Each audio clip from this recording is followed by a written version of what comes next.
Biblia en el Evangelio contado por Mateo, capítulo 8.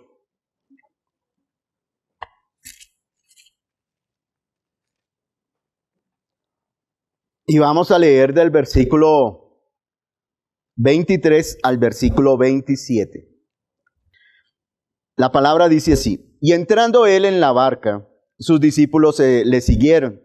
Y he aquí que se levantó en el mar una tempestad tan grande que las olas cubrían la barca, pero él dormía.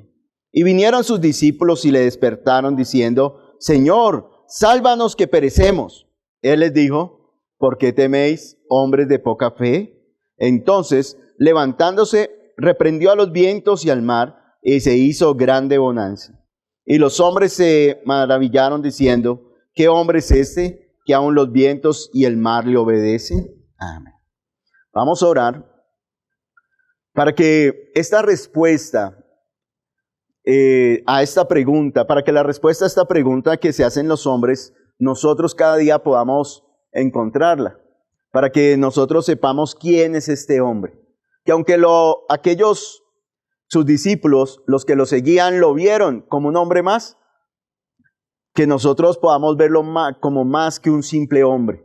Aunque se hizo como nosotros, lo veamos como Señor y como Rey. Lo veamos como el Hijo de Dios. Padre, yo te doy gracias porque en esta mañana nos tienes aquí reunidos en tu nombre. Gracias te damos por tu amor, por tu misericordia. Gracias te damos por tu fidelidad, pues tú no mientes. Gracias porque este lugar ha sido apartado para encontrarnos contigo. Es decir, Señor, que todo está listo y preparado para estar cara a cara, Señor. Gracias por este momento que tú nos regalas, porque hacemos una pausa en el camino para verte a los ojos, Señor, y refugiarnos en tus brazos y correr hacia ti, Señor.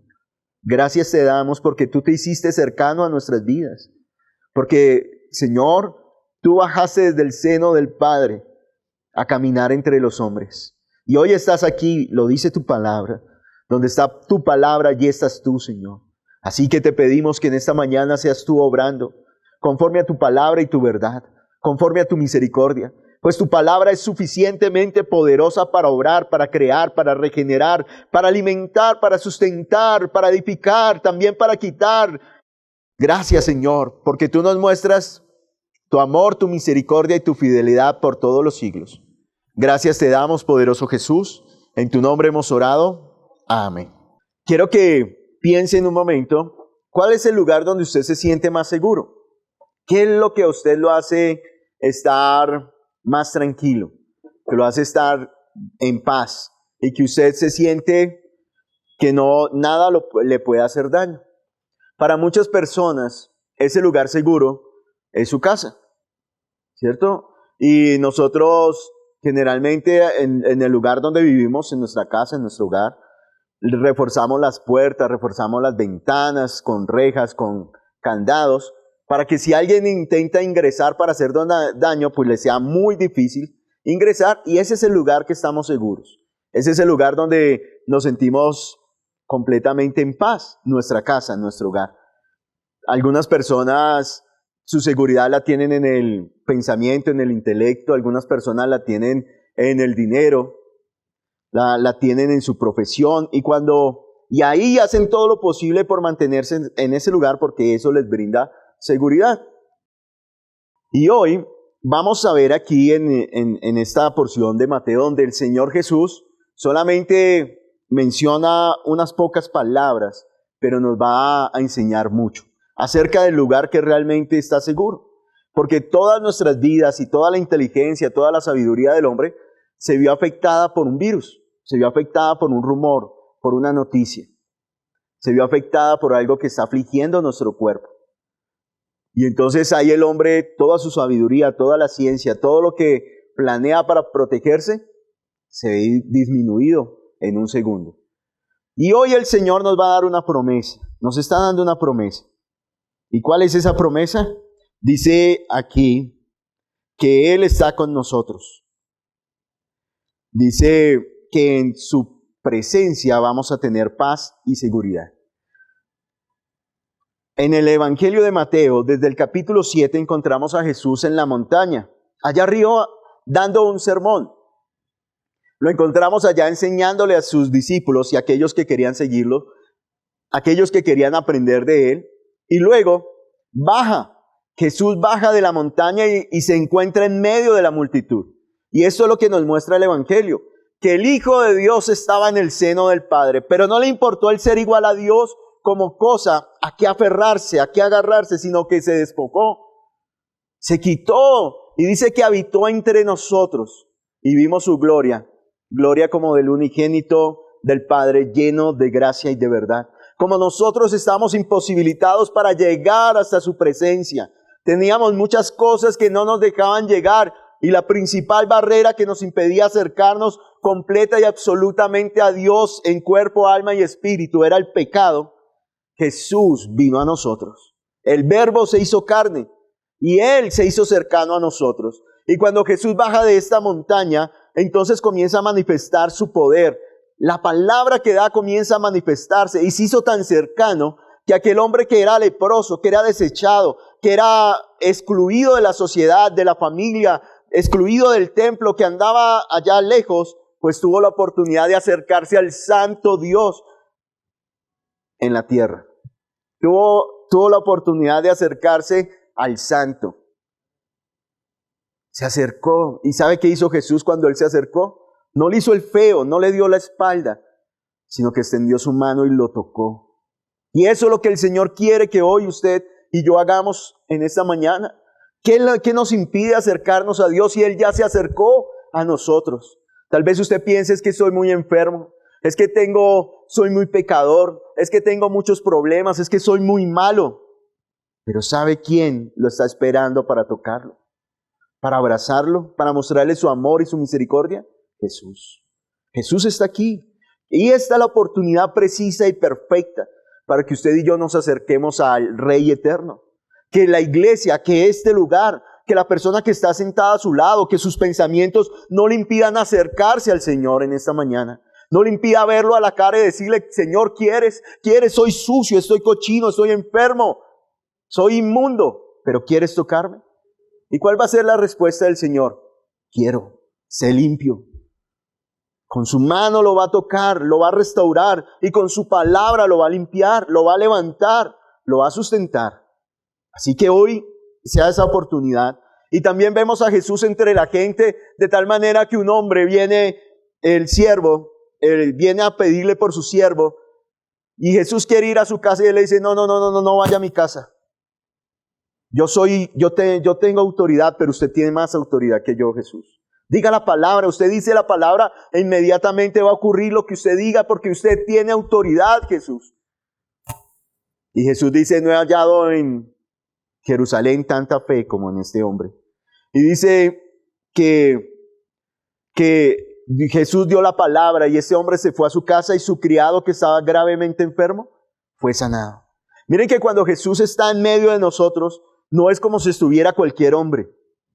Jesús, cuando camina en medio de su pueblo, en medio de los hombres, pues es algo diferente, es algo sobrenatural, es algo poderoso.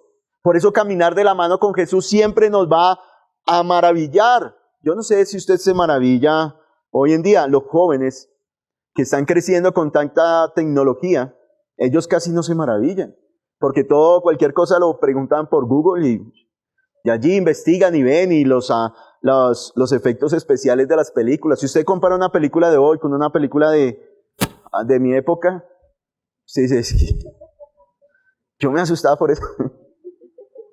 Pero hoy en día, caminar con Jesús nos sorprende, porque Jesús está por encima de la naturaleza. Jesús tiene el poder y la autoridad, Él es el Hijo de Dios.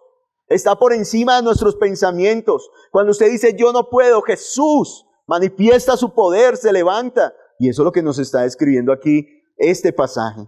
Entonces vemos a Jesús sanando, no colocando la mano, sino enviando la palabra. Porque Jesús le dijo a ese hombre, como creíste, te sea hecho. El Evangelio, hay algo muy importante en el Evangelio y es la fe. Y fe es confianza. La fe, como lo veíamos hace 8 días en Romanos, es creer que Dios es suficientemente poderoso para cumplir lo que Él ha dicho. Y la fe es confiar en que Él lo va a hacer, no en que yo tengo que hacerlo, no en que yo tengo que pagarle, rogarle y pedirle a Dios para que lo haga, sino que Él lo dijo, Él lo hace. Esa es la fe, la comunión que tenemos con Él. Entonces, Jesús da la palabra, el criado sana, luego Jesús llega con Pedro, su amigo, su discípulo. Jesús no estaba en una posición alta y le decía, Pedro, hoy quiero comer ternera. Y Pedro, sí, maestro, ya voy. Y a prepararla. No, él fue a su casa y vio a su suegra enferma y la sanó. Y cuando sana a esta mujer, dice que inmediatamente lo que la oprimía y que no la dejaba servir al Señor le fue quitado. Inmediatamente se levantó a servirle. Reconoció que Jesús era digno de ser servido. Que hoy sea la oportunidad que Jesús camina entre nosotros, está aquí.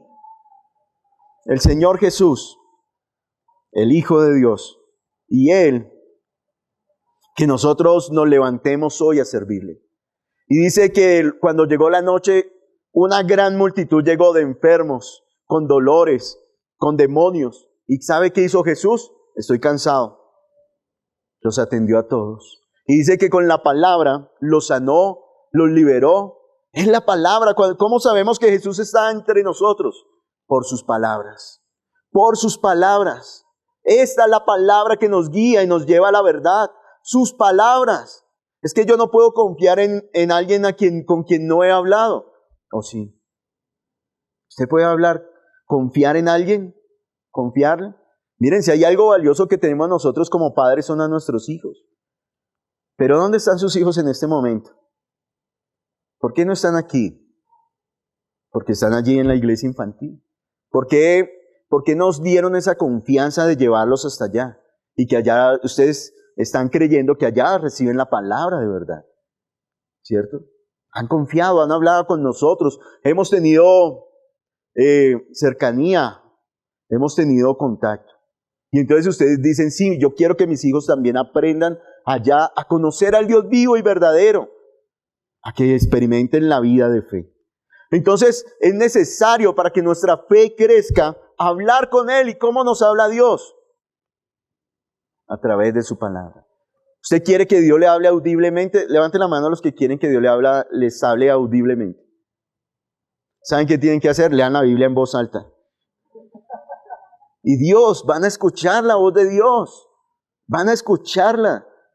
Porque aquí está registrado la voz de Dios. Hay unas versiones de la Biblia que tienen las palabras de Jesús en rojo. Y si usted busca aquí en esta porción que leímos, Jesús solamente Mateo menciona una frase de Jesús, no más. No dice cómo reprendió, qué palabras usó para reprender el viento o el mar. Y el mar, sino solamente lo que le dijo a sus discípulos, que es la misma pregunta que usted y yo debemos hacernos en esta mañana. Entonces Jesús dice, pasemos al otro lado. Viendo la multitud, les da una orden, les da un horizonte, les da un lugar a donde llegar. Jesús es el que nos dice en la vida de fe hacia dónde vamos. Él es nuestro Señor y Él nos marca el destino. Él nos marca el camino. Y Él dice, pasemos al otro lado y nos muestra el medio por el cual vamos a llegar hasta donde Él quiere llevarnos. Ya estuvimos en este lugar, ya estuvieron los discípulos con Jesús en este lugar sanando, echando fuera demonios, pero es necesario que esa gloria y ese poder vayan a otro lugar. Es necesario, la vida de fe no es una vida de fe donde solamente es aquí y es aquí. No, usted y yo, o las personas que decidimos seguir a Jesús, debemos estar dispuestos a ir a donde Él quiere que vayamos. No es que yo vaya y que yo haga que Dios vaya donde yo quiera, sino que yo debo ir a donde el Señor me dice. El significado de discípulo, el significado básico es el que sigue. Alguien que está siguiendo a otro para aprender. Y aquí encontramos que un escriba, que era un hombre docto, inteligente, instruido en la ley, era un intelectual en cuanto a la ley, le dice a Jesús, te seguiré a donde quiera que vayas. Este hombre sabía lo que decía. Yo no sé si usted y yo le hemos dicho, yo sí le he dicho al Señor, Señor, yo quiero ir a donde tú quieras. En la iglesia cantábamos una canción que está basada en el libro del profeta de Isaías, que dice así, Señor, heme aquí, envíame a mí. Yo iré a donde quiera, donde tú quieras, yo voy a ir. Heme aquí, envíame a mí, envíame a mí. Pero cuando el Señor dice, bueno, ¿quiere ir? Vaya. Ay, no, es que allá no quiero, allá no me gusta. Allá hace mucho sol, allá hace mucho frío. Es que las personas, allá es muy peligroso. Es que no me gusta ese acento. No, es que no me... De verdad estamos dispuestos a ir. Pero ¿qué significa seguir a Jesús? ¿Qué significa ser discípulo de Jesús? Número 1, que Él guía nuestros pasos. Número 2, que vamos a donde Él quiere manifestar su poder y su gloria. Y dice que Jesús, que le respondió a aquel hombre, pues bueno, si usted ve que yo tengo tantos seguidores, que esa multitud me sigue, tal vez usted puede pensar que conmigo va a obtener fama, riqueza, reconocimiento.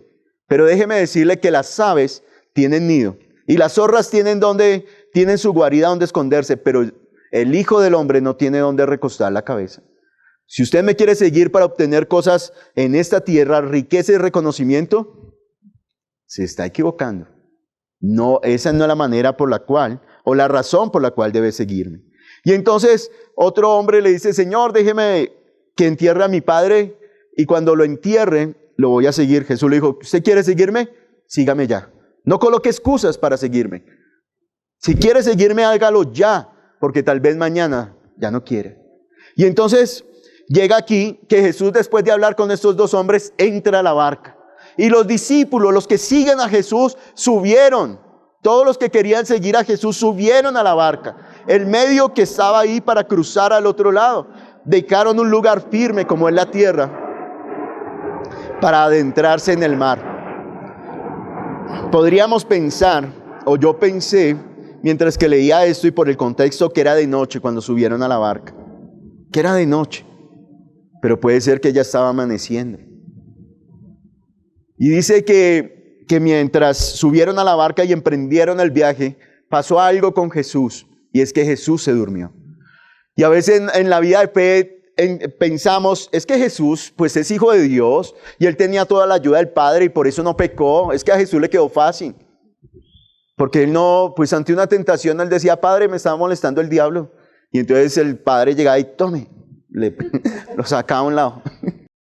Pero no, Jesús en su humanidad, Jesús se hizo como uno de nosotros. Acompáñeme a Hebreos, capítulo 2. Jesús tomó forma de siervo y estando en la condición de siervo, se humilló a sí mismo haciéndose obediente hasta la muerte y muerte de cruz. Hebreos, capítulo 2, mire lo que dice, desde el versículo 14. ¿Por qué Jesús se hizo como uno de nosotros? ¿Por qué Jesús se hizo hombre? Cuando Jesús estaba en la tierra no era mitad hombre y mitad Dios, no, imagínense. No, Él era 100% hombre. Es el Dios que se hizo carne y habitó entre nosotros. Dice versículo 14, así que, por cuanto los hijos participaron de carne y sangre, Él también participó de lo mismo. ¿Ese Él quién es? Jesús, ¿de qué participó? De carne y de sangre. Es decir, que Jesús tenía que carne y sangre. Por eso en la cruz cuando lo atravesaron, ¿qué salió? Sangre y agua. O sea, toda su humanidad se manifestó allí. Cuando lo golpearon, ¿qué pasó con Jesús? Su piel se rasgaba, Él sintió dolor. Por eso Isaías 53 dice, varón experimentado en quebrantos y en dolores. Él era un hombre que caminó entre nosotros. Dice, por cuanto los hijos participaron de carne y sangre, Él también participó de lo mismo. ¿Para qué? Para destruir por medio de la muerte al que tenía el imperio de la muerte, esto es, al diablo. Miren lo que está diciendo, Jesús estuvo entre nosotros y a través de la muerte, a través de su muerte, ¿a quién destruyó? Al que tenía el imperio de la muerte. Y la Biblia dice, ¿quién es el imperio de la muerte? ¿Quién es el que domina, el que está ahí con ese imperio? El diablo. O sea que cuando dice en Juan capítulo 10 que Él vino a hurtar, matar y destruir, el ladrón solo viene para hurtar, matar y destruir. ¿A quién se refiere? Al diablo. ¿Y el diablo qué quiere? Matarlo, destruirlo, esclavizarlo. Pero Jesús a través de su muerte quebró ese yugo. Mire lo que sigue diciendo. Dice, y librar a todos los que por el temor de la muerte estaban durante toda la vida sujetos a servidumbre, a ser esclavos. ¿Cuál es el mayor temor de los hombres? Morir. Morir. Ese es el mayor temor de los hombres. Pero cuando usted conoce a Jesús y obra su poder en su vida, de tal manera que el yugo que Satanás tenía sobre usted es quebrado, ya sabe qué pasa cuando una persona tiene fe, ya no le tiene miedo a morir. El miedo a la muerte se va. ¿Por qué? Porque ya sabemos a dónde vamos. Porque sabemos que cuando a Esteban lo estaban apedreando, él levantó los ojos y dijo, veo el cielo abierto. Le estaban dando pedradas, dijo, y al Hijo de Dios sentado a la diestra del Padre. Sus ojos estaban puestos en el Señor. Y de allí recibió. De allí, él no temía morir, él no temía que se acabara su tiempo aquí en la tierra, porque sabía que allá el Señor lo iba a recibir, que el Señor Jesús lo iba a rescatar, lo iba a sostener, lo iba a coger en su seno, allí en el paraíso. Entonces cuando dice que Jesús quebró el yugo de la muerte, el yugo que por el temor a la muerte estaban durante toda la vida sujetos a servidumbre. Porque ciertamente no socorrió a los ángeles, sino que socorrió a la descendencia de Abraham, por lo cual debía ser en todo semejante a sus hermanos, para venir a ser misericordioso y fiel sumo sacerdote, en lo que a Dios se refiere, para expiar los pecados del pueblo. Él se hizo. Por eso cuando usted es tentado, cuando yo soy tentado, Él sabe lo que es ser tentado, en todo. Y usted y yo podemos acudir a Él para que Él nos dé la libertad, para que Él nos dé el socorro, para que Él extienda su mano y nos libre. Así que hoy es un tiempo también para acercarnos a Dios y pedirle que nos ayude. Versículo 18, pues en cuanto Él mismo padeció siendo tentado, es poderoso. ¿Para qué, iglesia? Para socorrer a quienes, a los que son tentados. Dios es poderoso para socorrerlo, para ayudarlo, para levantarlo. Es poderoso. Pero es que resulta que frente a la tormenta, volvamos a Mateo, frente a la tormenta nuestra visión se nubla, nuestras fuerzas fallan, nuestro espíritu decae y como que no sabemos quién está a nuestro lado, perdemos el horizonte y no sabemos a dónde ir.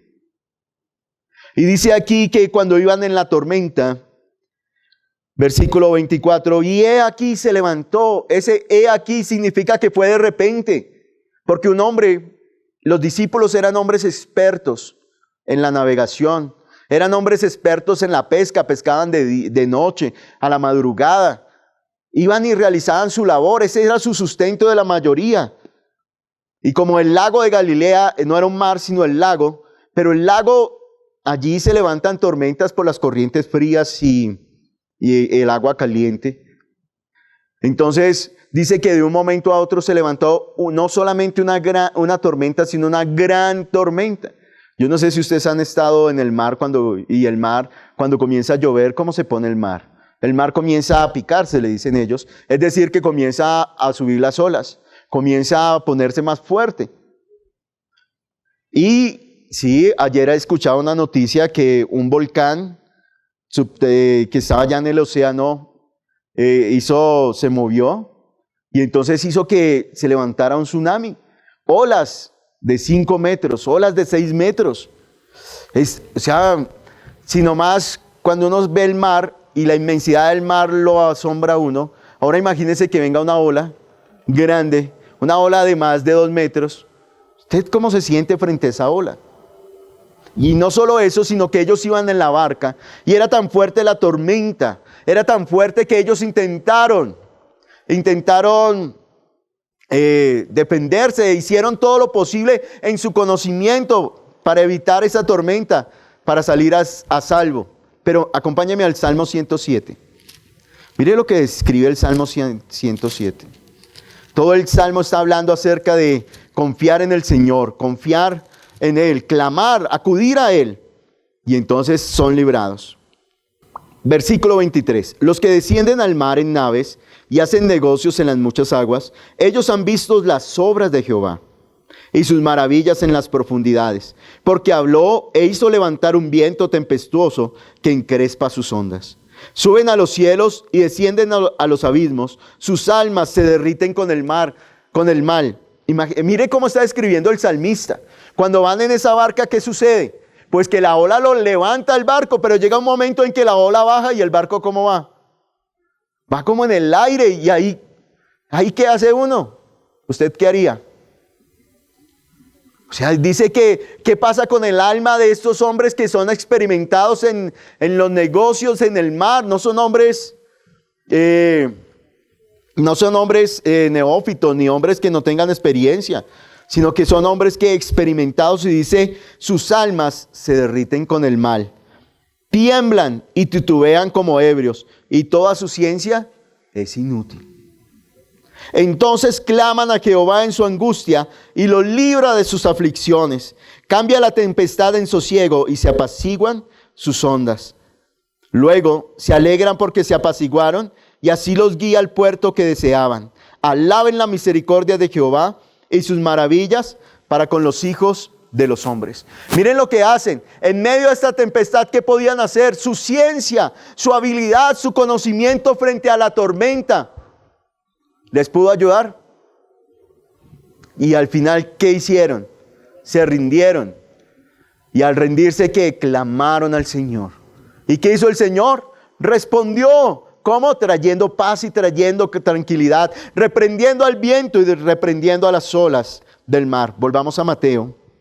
Y dice que en medio de esa tormenta tan fuerte, en medio de esa tormenta en que estos discípulos sintieron que sus almas se derretían, que no podían estar estables. Dice que las rodillas le flaqueaban, que estaban de un lugar a otro. ¿Sabe qué hicieron? Dice que mientras que ellos estaban en esa tormenta, ¿dónde estaba Jesús? Durmiendo. Durmiendo. ¿Será que a Jesús no le importaba? Imagínense esta escena. Yo me imagino esta escena, ellos ahí, la tormenta, Pedro, bote lo que hay ahí, venga, tenemos que salvarnos, ¿qué hacemos? Las velas, las cuerdas, todo, pero nada sirve. Y Jesús durmiendo. Pero Jesús, ¿dónde está Jesús? Jesús, lo estamos siguiendo y Él ¿dónde está? Durmiendo. Y entonces sus discípulos llegan a donde Jesús como pueden y le dicen, Jesús, estás durmiendo, nos vamos a morir. Y Jesús se despierta y les dice, no, esta es mi versión. ¿No? Pero muy bien, señora Olga, muy bien. Entonces Jesús les dice, ay, qué pena, sí, es que me quedé dormido, estaba muy cansado, ustedes saben el día tan largo que tuve, eché fuera demonios, sané enfermos, pero ya me levanto y ya arreglo todo. Eso sería lo normal, ¿cierto?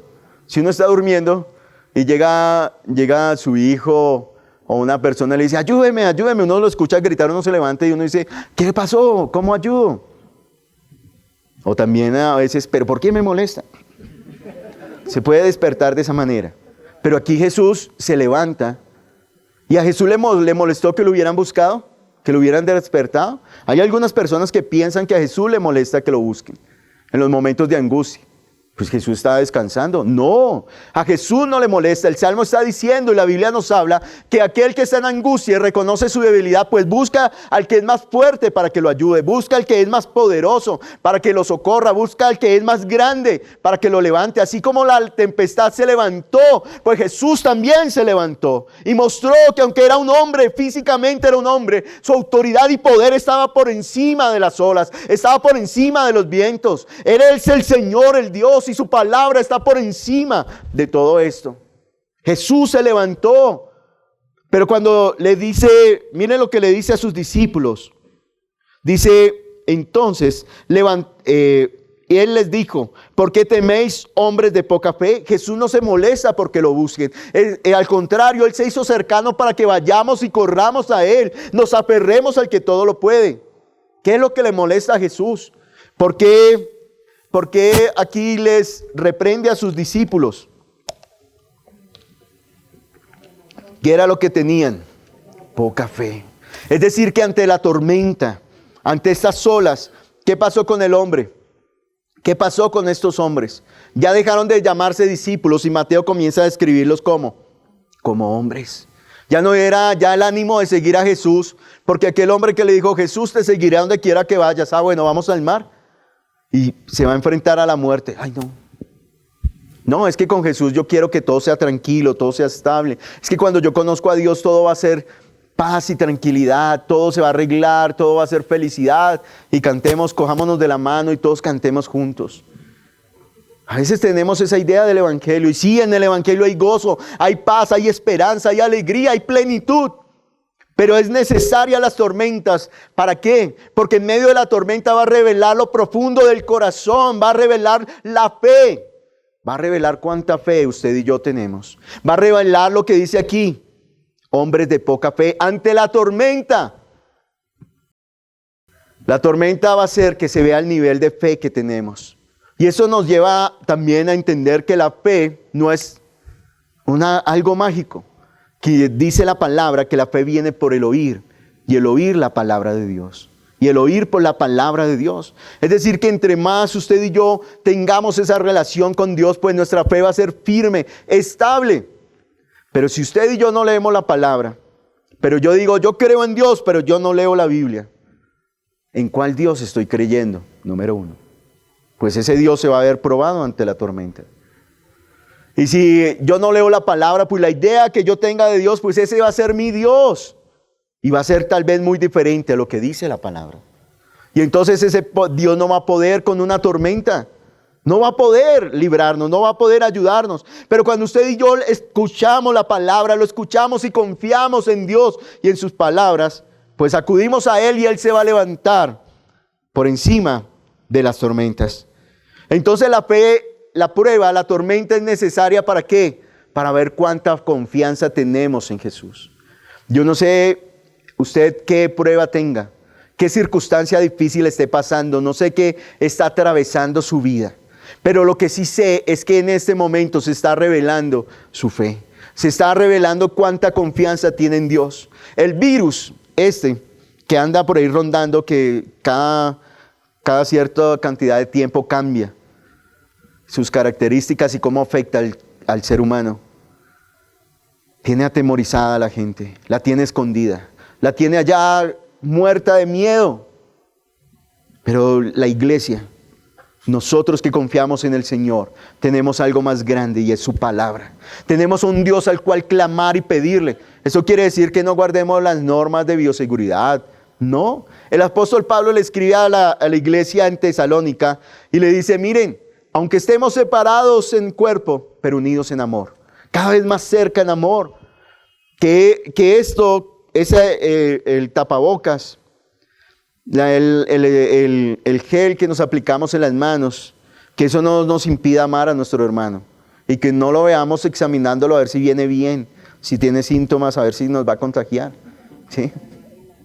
Sino que lo veamos y lo podamos expresar el amor con confianza que el que nos cuida es el Señor, es el Dios Todopoderoso. Y dice aquí, vinieron, Él les dijo, ¿por qué teméis hombres de poca fe? Entonces levantándose reprendió los vientos y al mar y se hizo grande bonanza, todo quedó tranquilo, todo quedó en paz. En la oración de la madrugada estamos leyendo el primer libro de Samuel y allí nos cuenta la historia de Ana, una mujer que estaba angustiada, estaba afligida. ¿Por qué? Porque su esposo, Elcana, tenía otra esposa. Es decir, este hombre tenía dos mujeres y una le daba hijos, se llamaba Penina, y Penina afligía, humillaba, y eso le hacía la vida imposible a Ana. Le decía, vea, yo soy mejor, Elcana me quiere más a mí porque yo le doy hijos, y a usted, mire, usted no es nada para Elcana. Y entonces Ana lloraba y se afligía, y cuando se presentaba delante de Dios iba triste porque decía, Señor, yo no puedo darle hijos a Elcana, y porque soy estéril, Señor, ayúdame. Se sentía también como si Dios no le estuviera ayudando. Y entonces dice que llegó al templo y oró amargamente. Y era tal su oración que cuando Elí, el sumo sacerdote, la vio, dijo, esta está borracha. Le dijo, pásese ese vino, vaya allá a su casa y deje de estar ebria. Y él ya le dijo, no, Señor. Miren, ante esa respuesta, yo cuando lo leía, yo decía, A mí me dicen eso, me voy de la iglesia, me voy, no vuelvo a orar allá. Pero no, mire, Ana amaba al Señor. Y le dijo, no, Señor mío, sino que mi alma está angustiada y está afligida. Y ella derramó su alma delante de Dios. Y dice que fue escuchada. Y en su oración le dijo, Señor, si tú quitas mi afrenta, entonces, y tú me das un hijo, el hijo que tú me des, yo te lo entregaré. Oh. Y Ana cumplió su palabra. Ella quedó embarazada. Y dice que cumplió su palabra. Apenas destetó al niño, es decir, a los 3 años aproximadamente, lo llevó y lo entregó en el templo. Y cada año le llevaba una túnica, cada vez que subía le llevaba una ofrenda al Señor en agradecimiento. Pero le entregó a su hijo para servirle al Señor. Le entregó, ella confiaba que estaba mejor Samuel en las manos de Dios que en sus propias manos.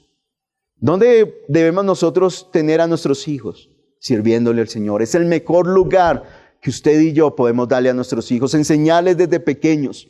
No piense que porque está muy pequeño no puede servirle al Señor, enséñele. Enséñele a conocer al Dios vivo y verdadero. Enséñele que su vida sea completa y enteramente dedicada al Dios y al Rey eterno, al Dios todopoderoso. Enséñele. Y entonces, si usted quiere conocer más la historia, lo invito a que nos acompañe a la oración de las 5 de la mañana. Allí estamos clamando y orando. Y dice aquí que entonces, levantándose Jesús, reprendió a los vientos y al mar, y se hizo grande bonanza. Llegó la paz. Y esta mujer, después de que lloró amargamente, ya en el capítulo 2 comienza con Ana cantando y dándole gracias a Dios, alegrándose en el Señor. Pues es fácil decir que la fe está por encima de las circunstancias. Que la fe, un hombre que tiene fe no es afligido, no es aplastado por las situaciones, no es aplastado por las emociones, por los sentimientos. Es fácil decirlo, pero usted y yo nos preguntamos, pero Señor, ¿cómo hago eso? Porque ante la enfermedad, ante la dificultad, ¿cómo lo hacemos? ¿Cómo hacemos para que nuestra fe alcance en ese momento en que somos sacudidos? Y yo sé que cada uno de ustedes ha recibido noticias muy fuertes, noticias que no quisiéramos recibir. Momentos en nuestra vida donde se ve afectada nuestra salud, donde se ve afectada nuestra economía, noticias donde se ve afectado todo lo que somos. Y que usted dice, ¿ahora qué hago? No puedo hacer nada, Dios. No puedo, los médicos no pueden hacer nada, ¿qué hago? Pues es momento de clamar al Señor. Número 1, en la tormenta, ¿qué debemos hacer? Clamar a Dios. Segundo, reconocer que Él está con nosotros. A los discípulos se les olvidó que Jesús también iba en la barca, aunque estaba dormido. Y ese dormir de Jesús no quiere decir que Él estuviera ausente, que Él no supiera, que Él no supiera qué hacer.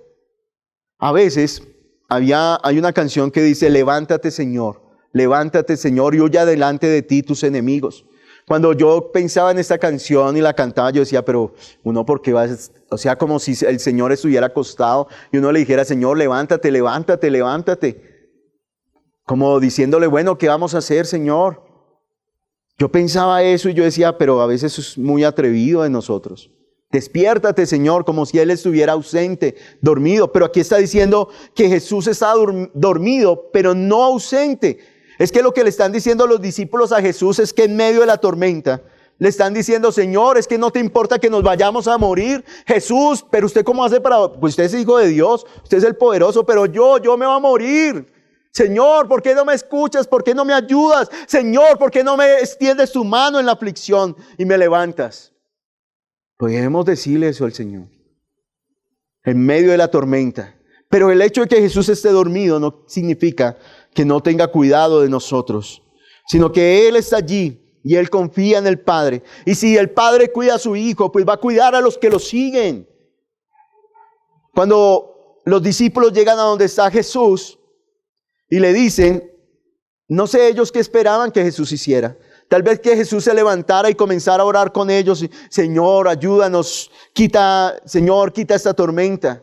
Tal vez ellos esperaban que Jesús se levantara e hiciera eso.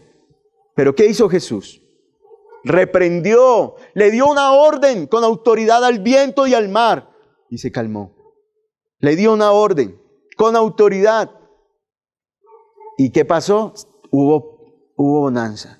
¿Quién es el que va a calmar las tormentas en nuestras vidas? ¿Quién es el que va a calmar la tempestad en nuestras vidas? El Señor. Y a veces nosotros comenzamos a gritarle a la tempestad, a gritarle a la tormenta, pero nos quedamos afónicos y no sucede nada. Pero cuando usted y yo vamos de rodillas ante Jesús y nuestro ruego y nuestra petición es: Señor, ayúdame. Señor, esto está muy difícil. Yo no puedo hacerlo. Cuando estábamos en Puerto López vivimos varias experiencias fuertes que retaron nuestra fe. Hay dos muy importantes, dos que marcaron nuestras vidas. Una sucedió con mi esposa, otra conmigo. Y es que una noche yo tuve un sueño. Y el sueño que yo tuve es una amiga a la cual quiero mucho. Ella en el sueño me decía, yo me la encontraba en el camino y ella me decía, quiero orar por usted. Y yo le decía, bueno, ¿y por qué? Y me dijo, no, es que a usted le están haciendo una brujería que se llama la brujería de la luna roja. Y yo en el sueño decía, ¿qué será eso? Entonces me dijo, sí. Y entonces me dijo, yo quiero orar por usted. Y ella fue a ponerme las manos en el sueño, en mi estómago, pero no lo puso en el mío, sino lo puso en el estómago de mi esposa. Y oró y yo me desperté del sueño. Luego, yo tuve otro sueño donde estábamos reunidos con mi esposa en la sala de allá del apartamento en Puerto López. En el sueño estábamos reunidos orando. Y estábamos así orando los tres cuando yo escuché que lanzaron una piedra a la ventana. Y en medio de la oración yo abrí los ojos y miré hacia la ventana. Y cuando yo en la ventana vi en el sueño que venía una serpiente grandísima. ¿Ustedes se han visto anaconda? Así parecía. Venía así volando a meterse adentro de nosotros. Pero como yo la vi, ella me vio y entonces lo que hizo fue así. Y pegó con su cuerpo, pegó contra la ventana y se fue. Después de un tiempo, mi esposa comenzó con un malestar. Comenzó con unos dolores, le dolía el estómago, le dolía... tenía náuseas, vómito, debilidad. La llevamos al hospital de Puerto López. Puerto López, el hospital es nivel 1. O sea que solamente brindan la primera atención. Cualquier otra emergencia, hay que desplazarse hasta Villavicencio y la distancia es 1 hora. 1 hora y unos minutos más. Y entonces, dice, allí lo que sucedió fue lo siguiente. Mi esposa yo la llevé un viernes al médico, la llevé, allí estaba, la dejaron internada, no sabían qué era, la dejaron hospitalizada, le aplicaron suero, le dan medicamentos, pero todos los devolvía, los vomitaba. Y entonces allí ella estaba muy mal, yo me quedé con ella, oré por ella. Cuando después de unas horas, yo ya me fui el domingo para el culto, allí rendimos el culto. Y cuando ya después del culto yo fui otra vez al hospital, ya le habían remitido como urgencia vital a Villavicencio, porque lo que mi esposa tenía era apendicitis. Y como allí no podían realizarle una cirugía ni intervenirla, pues el apéndice se inflamó tanto que se reventó. Y todo lo que tenía adentro se le regó. Y entonces ella sí me dijo, cuando yo oré por ella, me dijo, yo siento que algo me quema por dentro. Yo siento que algo está aquí. Y entonces ya la doctora me dijo, vaya, traiga la maleta, aliste todo y váyase con ella a Villavicencio. Yo dije, listo. Entonces yo dije, ¿con quién dejamos a Joshua? A nuestro hijo. Yo dije, ¿ahora dónde lo dejo? Entonces una hermana de la iglesia, que se llama Isabel, pero le decimos de cariño Chabela. Ella dijo, no, pastor, yo me voy con su esposa, quédese usted con el niño. Yo dije, listo. Y entonces llegaron a Villavicencio en la ambulancia. No la querían atender. Había una fila larga, con personas antes que ella para la cirugía. Llega el cirujano y dice, bueno, les preguntó a ustedes qué tienen. Y entonces ella le dijo, ¿y hace cuánto está así? Mari le dijo, hace tantos días. Dijo, no, camine, y la entró de una. Y allá le hizo la cirugía y hasta el día de hoy no volvimos a ver a ese cirujano. Nunca más. Y estando allí, mi esposa se hubiera podido haber partido de esta tierra. Pero hoy está aquí entre nosotros. y le está sirviendo al Señor. Pero ante esta situación y dificultad, lo que hicimos con Joshua cuando estábamos allí en la casa fue arrodillarnos y orar al Señor y decirle: Dios, tú tienes el control. Nosotros no podemos hacer nada. Nosotros no podemos ir para que allá los médicos obren o pagarle más a un médico para que obren. No podemos, pero tú sí puedes. Tú sí puedes obrar, Señor, y confiamos en ti. Y lo que tú decidas hacer está bien, porque si tú decides sanarla está bien, pero si tú decides llevártela, pues va a estar mejor.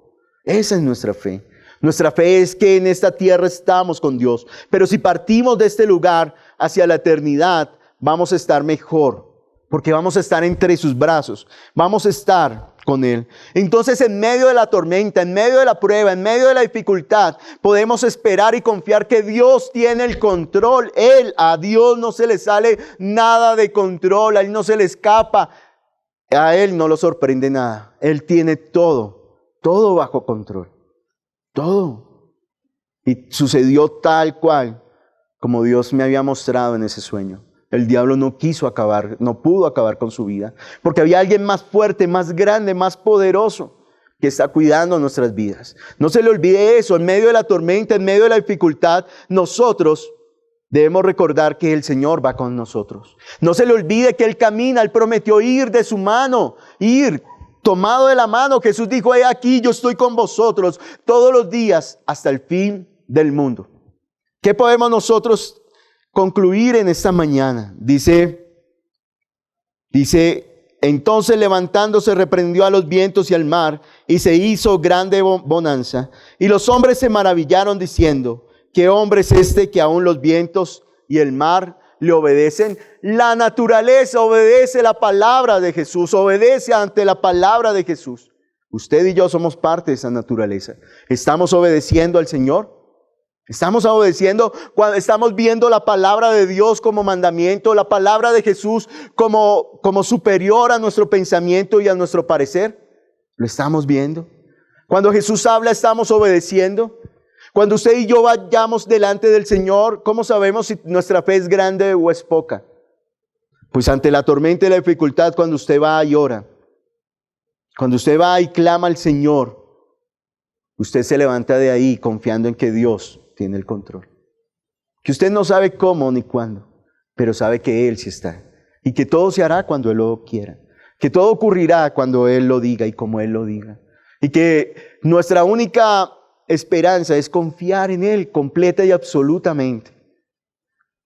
Hoy debemos acercarnos a Dios y confiar que Él es Señor. Que aunque lo veamos como un hombre en medio de nosotros, nuestros ojos sean abiertos y veamos su autoridad y su poder. Que Él es más fuerte. Y ante la enfermedad, decirle: un momento. ¿Sabe cómo opera el diablo? El diablo opera trayendo un pensamiento y haciéndole creer que es de él, que es suyo, que ese pensamiento es suyo. Y ese pensamiento comienza a obrar ahí.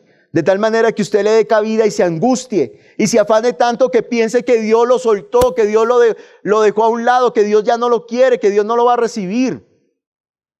Pero dice la palabra que Dios tiene control. En el Salmo 42, versículo 5 dice: el día en que temo, yo en ti confío. No quiere decir que usted y yo no sintamos temor, pero confiamos en Él. Que el temor no nos domina. Un hombre que tiene fe en la naturaleza, sus emociones, las circunstancias no lo van a dominar, sino que Él se va a levantar y va a aplicar la palabra de Dios en las circunstancias. Va a confiar en que Dios está ahí y que va a poner: Señor, yo no puedo, ayúdame. Porque tú sí puedes, Dios, y en Él me refugio y en Él me escondo. Dice el Salmo 56, versículo 5, dice: todos los días ellos pervierten mi causa. Contra mí son todos sus pensamientos para mal.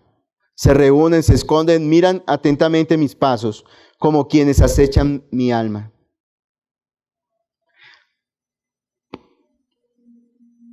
Dice, leamos el versículo 1. Ten misericordia de mí, oh Dios, porque me devoraría el hombre. Me oprime combatiéndome cada día. Todo el día mis enemigos me pisotean, porque muchos son los que se pelean contra mí con soberbia. El día que temo, yo en ti confío. En Dios alabaré su palabra. En Dios he confiado, no temeré. ¿Qué puede hacerme el hombre?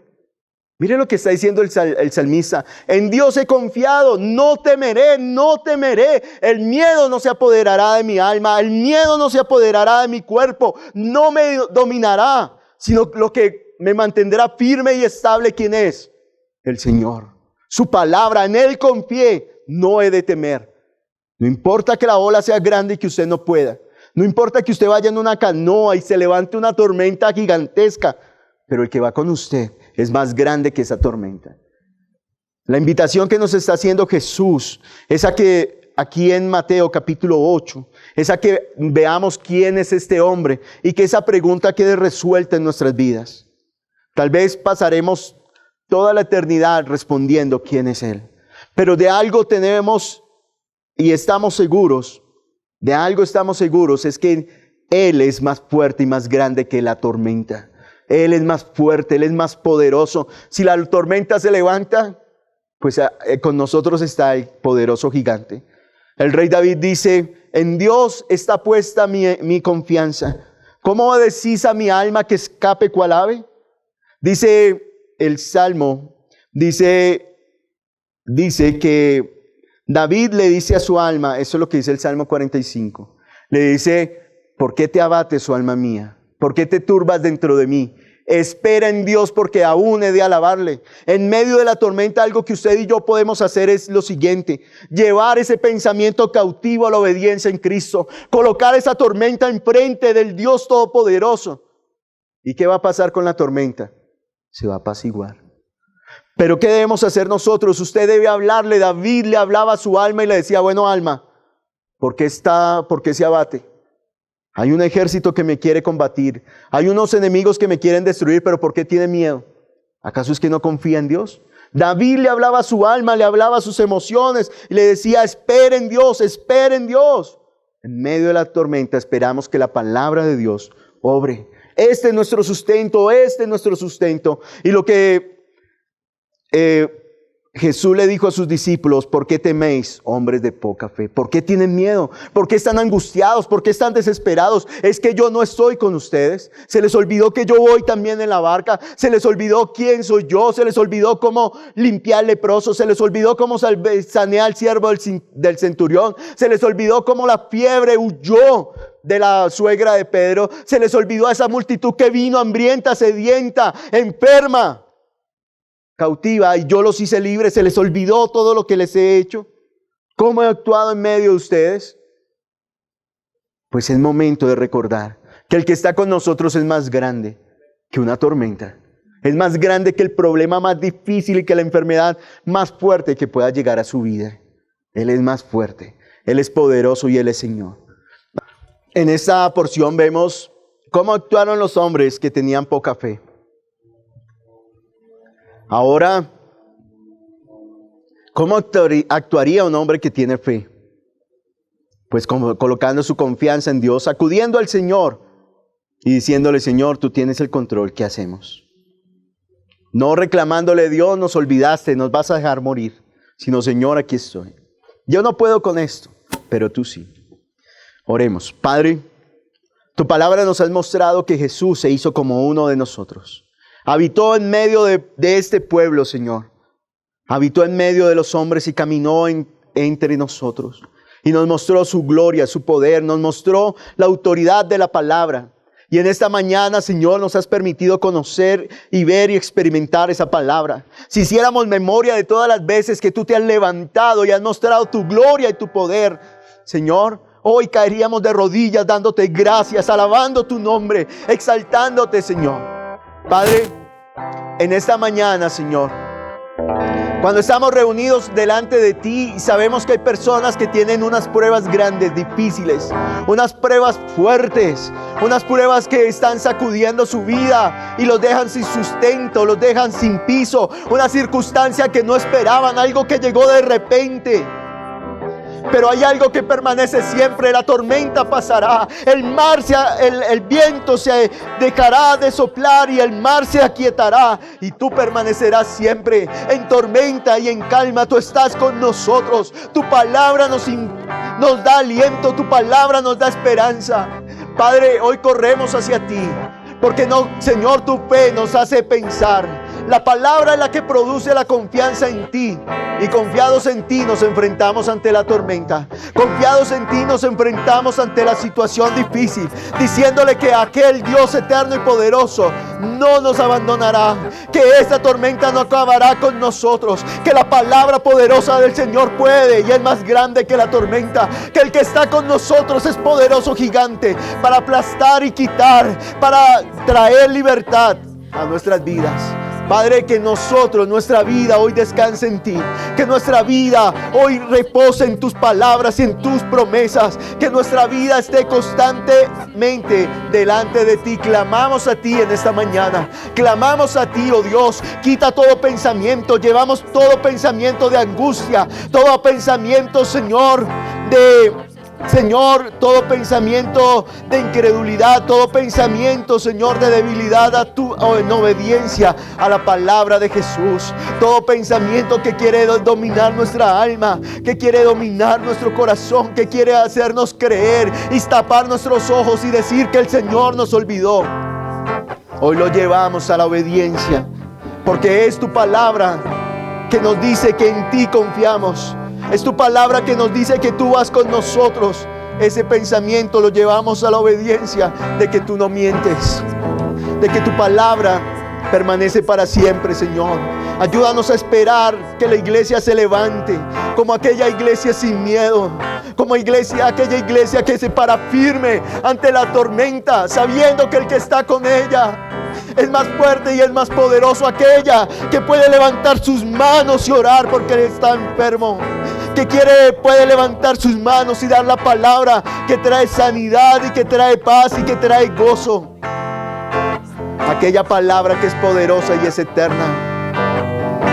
Padre, que como iglesia nos levantemos, porque se seguirán levantando tormentas. El tiempo se seguirá agitando. Tú no lo advertiste, pero confía. Tú dijiste: en el mundo tendréis aflicción, iglesia. En el mundo tendréis dolor. En el mundo tendréis momentos fuertes. Pero confiad, yo he vencido al mundo. Yo he vencido al mundo. Padre, sobre todos aquellos que está el yugo de Satanás esclavizándolos, atemorizándolos, tú rompiste ese yugo. Que hoy encuentren la libertad en ti, que hoy corran a ti y encuentren la libertad gloriosa que da tu nombre y da tu verdad. Gracias, Señor, gracias, poderoso Señor, gracias. Tú no nos has abandonado y no lo harás, tú no mientes, Señor, sino que tú permaneces siempre fiel. Te invitamos a que te suscribas al canal de Nuestra Iglesia Viva y actives la campanita de notificaciones.